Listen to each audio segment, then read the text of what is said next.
1.2 is adding and subtracting integers. So like I said, some of you guys are really good at this and some of you guys just need extra practice. So we kind of did this activity. So it says, suppose we have a bunch of red and green chips, which each represent -1 and 1, +1. If you want to do -10 plus 4, you have 10 red chips, so 10 negatives, and 4 green chips. And each pairing of a red and green chip cancels each other out and becomes 0. So we did that. So we thought about like -1 plus 5, -3 plus a -4, 7 plus 2, and so on. So think about it. If you have 1 red and 5 green, how many green are going to be left when you cancel those two? For this first one, -1 plus 5. Yeah, Maya says 4. Do you guys agree? All right, the next one, -3 and -4. Well, that's like -3 negatives and 4 negatives. So we have a total of 7 negatives. So -7. 7 plus 2, we know that one anyway, that's 9. -3 plus 10. So if you have 3 negatives and then 10 positives, right, the first 3 are going to cancel. How many positives will you have left? 7, yep. And then -7 plus -1, what do we get there? Max? 8. -8. Yeah, -8. And that's one thing, some pre-algebra teachers say it a little bit confusing. They always say, like, 2 negatives makes a positive. And that's not necessarily true. Like, -7 plus a -1, that's 2 negatives, but it doesn't make a +8 in the end, right? It's only with multiplication and division where that's true. So if you're doing something like 3 minus a -4, we can rewrite it as 3 plus 4 because we know that we have negative times a negative there. If they're right next to each other, we're multiplying. So it's kind of tricky with that. So it says when adding integers, it's pretty straightforward. Subtracting integers gets a bit more difficult. So that's why we started with 5 green chips and 5 red chips. Okay, so we kind of had that baseline number. So it says then add the first number to your pile. So if you had -3 minus 4, that means you start with 5 red, 5 green. We put 3 more red in, 3 more negatives. And then you take away a +4, so you take away 4 of the greens. So if we did that, -3 minus 4, what do we get? Will? -3 minus 4. We get -7. Exactly, we would have 7 reds in the pile. Okay, so you guys can kind of sketch it out on the side if you need to. So if you have 2 minus 5, and we started with 5 positive, 5 negatives. So let's kind of write that out. 1, 2, 3, 4, 5. I'm just going to use blue instead of green. So the reds are my negatives, the blues are my positives. And if I have 2 more positives, and then I take away 5 of the negatives, right, I'm left with, or sorry, not take away 5 of the negatives, take away 5 of the positives. What am I doing here? So 5 of those positives are going to go away.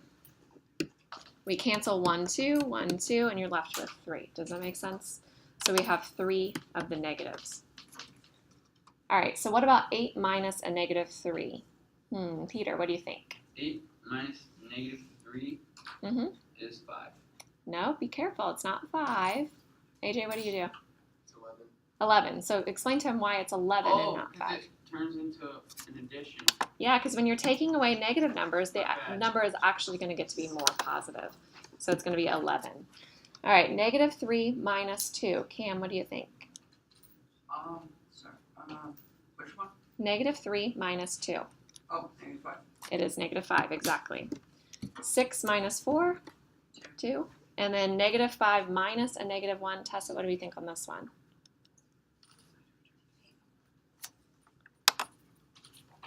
-6. No, not -6. All right, let's see. Who else we got? Who have not called on? Let me get your names real quick. Let's see. How about Sarkis? What do you think? -5 minus a -1.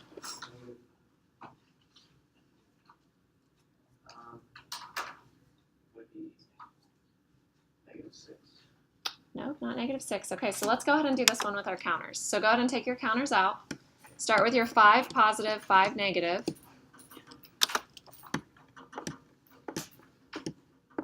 So that's our starting point. That is 0. So if we start with, it says -5, we're going to put in 5 more negatives. 1, 2, 3, 4, 5.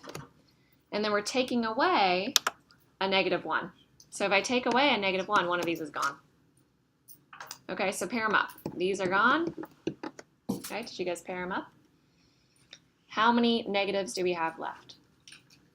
4. Okay, so Caitlin says the answer is 4, and that is totally correct.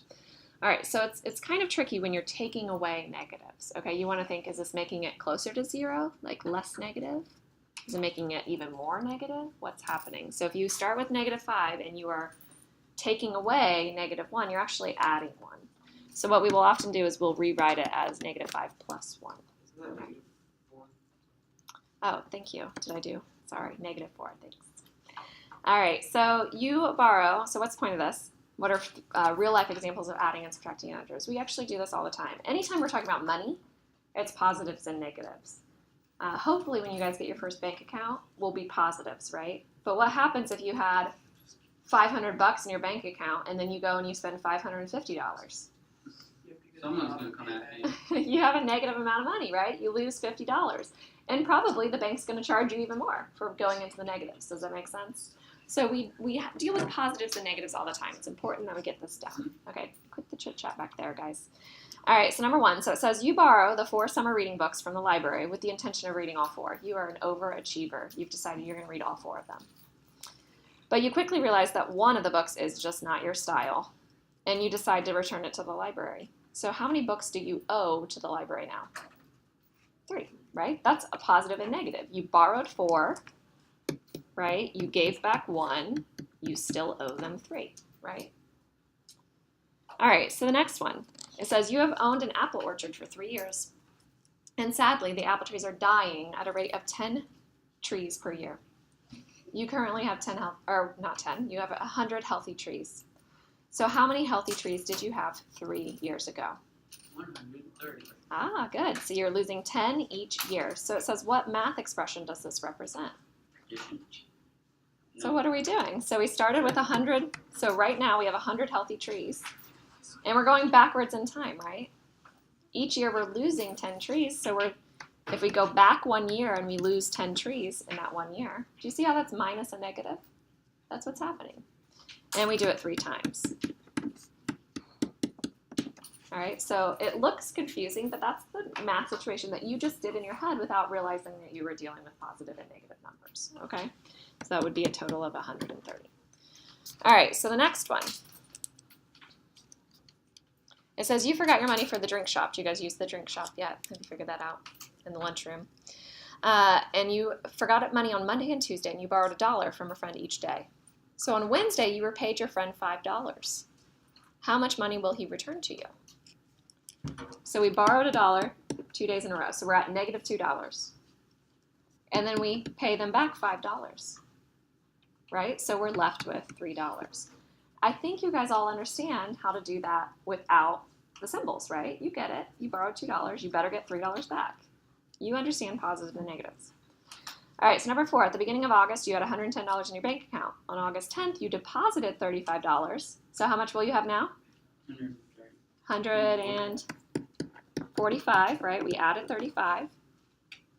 So you made $35 babysitting, and then on August 13th, you took $20 out to go to the fair. So if you take out $20, what is your new balance? 150. Yeah, we had 145 minus 20. So what is that? 115, is that right?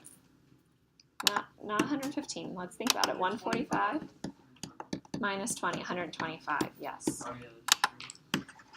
All right, so I often use money to think about positive and negative. So I always think about, oh, I owe someone $1 and then I get $5. You know, what's happening here? So if I owe someone 18 and then I pay them 20, I have $2, right? I was -18 plus 20, I get 2.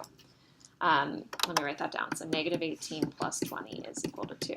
But if I owe someone $30 and then borrow another 10, I now have -40. So see how you can think of positives and negatives like that. All right, so let's try the number line. So it says there are other ways of visually representing adding and subtracting positive and negative integers. So many people use a number line. Can you So- go back to what those Sure. numbers Did I were? click too fast? So we want to think about how to do 5 and then -7. Okay, so we're going to use a number line to think about 5 minus 7. So let's start with a point at 5. So draw a point at 5.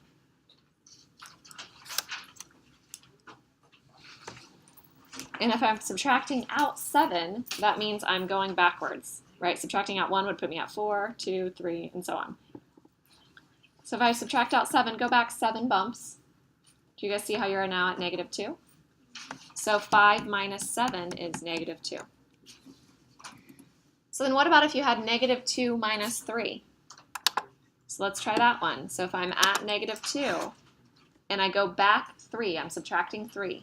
1, 2, 3, I'm at negative 5. So negative 2 minus 3 is negative 5. Now I like that method, but I think it does get confusing when you think about negatives and negatives. Like if I gave you a negative 2 minus a negative 5, you have to do a little bit of thinking before you actually use the number line. Do you guys see what I'm saying? Because if you're subtracting out negative 5, we just talked about that with the counters. Subtracting a negative amount makes it more positive, right? So what we should do then is we should rewrite as negative 2 plus 5. So then we start at negative 2, and we go 1, 2, 3, 4, 5 to the right to get 3. Okay, so there are different methods that seem easier. So you could also do the, if you had negative 2 plus 5, you could do the positive and negative thing I showed you on the board. Like you could do that, you could cancel the positive and negative, you're left with 3 positive. Okay, there's lots of different methods. All right, so it says use the number line above to find the following results. So kind of put your pencil where you think it should be and move to the right and left. You don't have to draw anything on it, just kind of think about it. So if you're at negative 7 and you add 3 to it, 1, 2, 3, do you guys see that you're at negative 4? How about negative 8 minus 2? If I'm at negative 8 and I go back to negative 10. 8 minus 4, I think we know that anyway, but on the number line, 8, we go back 1, 2, 3, 4. We're at 4. And 9 minus 10, if I start at 9 and I go backwards 10, where am I going to be? Yep, at negative 1. I heard someone say it, negative 1. All right, so like I said, it gets a little bit harder when you think about subtracting a negative. So you really need to think, if you have 7 minus a negative 2, it is 7 plus 2. So on this one, I have negative 4 plus 2. What letter on the number line best represents the answer? What is the answer? Negative 4 plus 2. If I have 1, 2, 3, 4, 1, 2. I have 2 negatives, right? It should be negative 2. What is the letter that best answers that? C. Do you guys see it? So we're going to say C. I'll put them below. All right, how about 2 plus 4? What's the letter? Or what's the answer first? The answer is 6, and that is letter G. So this would be the typical type of question on like a standardized test, right? All right, negative 2 plus 4. If I have 2 negatives and I add 4 positives, I have 2 positives. So I should have 2. What letter? E, yep. 4 plus a negative 2. AJ, you got this one? 2. And what letter? Mm-hmm. So it can be more than once. Don't let that trick you. All right, and then 2 plus a negative 4. Negative 2, and that is letter C again. Okay. All right, so going on. So what if I ask it in a different way? This is where algebra students might run into difficulty. It's not the same as pre-algebra. We did not ask these in pre-algebra. So what number has to be added to 42 to give you a result of 35? That's tricky. It's like, wait, I'm starting with 42 and I'm adding something to get 35. Are you adding a positive or negative number? Yeah, what are you adding? -7. Yeah, you're adding a negative. It's getting smaller, right? So we're adding negative 7. And you can check to the side. You can say 42 plus a negative 7 is the same as 42 minus 7, which gives you 35. So what number must be subtracted from negative 10 to give a result of 15? So again, it's kind of weird saying, wait, I'm subtracting from negative 10 and I'm going back, I'm getting bigger, I'm going to 15. So think about your number line. If you're at negative 10 and you want to subtract a number, right, it's really adding. We want to add something, right? So we need to subtract out a negative. So if I subtract what number, what will give me 15? Xavier, do you know?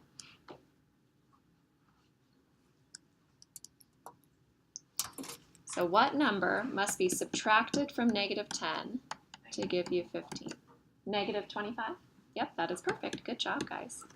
All right, what two real numbers are 5 units away from negative 2 on the number line? So let's think about the number line. If I have negative 2, what is 5 units this way and 5 units this way? How about on the left side? Let's start with that. Maya, what's 5 units to the left? Negative 7. And then what's 5 units to the right? Caitlin, you got it? Positive 3. Okay, so we can ask things in a different way. All right, and then we might also have x's. So we can combine terms that have x's. We know that if we have like 2x plus 3x, we can combine them, and we get 5x. Do you guys all know that? If you were multiplying them, that's when you get x squared. But we're just adding. It's just like apples. 2 apples plus 3 apples is 5 apples. So we keep our x the way it is. So here we go. So we have 4x minus a negative 7x. What am I going to write instead of minus a negative 7? Plus, yeah, I call that sign clutter. There's too many signs there. I'm going to change that negative negative into a plus. So I really have 4x plus 7x plus 9x. So we're going to do 4 plus 7 is 11, plus 9, so we get 20, 20x. All right, same idea on this one. I'm going to start out with 5x minus 2x, but then I have sign clutter. I have the negative negative. Okay, so minus a negative is going to be the same as adding the positive. So I'm going to add 4x. So 5 minus 2 is 3, plus 4 is going to be 7. So we have 7x. So can you handle it with x's as well? We're good with x's, right? All right, so how about substituting? This is where it gets a little bit more challenging. So whenever I substitute a number in for a variable, I always put it in parentheses. So when I see x is equal to negative 2, y is equal to 5, and z is 4, and I have x minus 6, I'm going to do negative 2 in parentheses, minus 6, plus 5, you can put that in parentheses too if you want, it doesn't matter, minus z, so minus 4. And I'm going to clean it up a little bit. So this is really negative 2 minus 6 plus 5 minus 4. Okay, so if we had two negatives, we would have the parentheses there to help us out. Okay, so let's do one thing at a time. Left to right. Negative 2 minus 6. Ryan, what do you think? Negative 2 minus 6, what's that give us? Negative 8. So we're at negative 8 right now. Negative 8 plus 5. Let's see, who have I not called on today? Colin. Yeah. Negative 8 plus 5. Negative 3. Negative 3, so we're there. Negative 3 minus 4. Cam, can you do that one? Negative 3 minus 4. Negative 7. Yep, good teamwork. So our answer is negative 7. Okay, does that make sense? All right, we don't have time for the whiteboard practice. That's all right. So I'm going to go ahead and give you your homework. I think you guys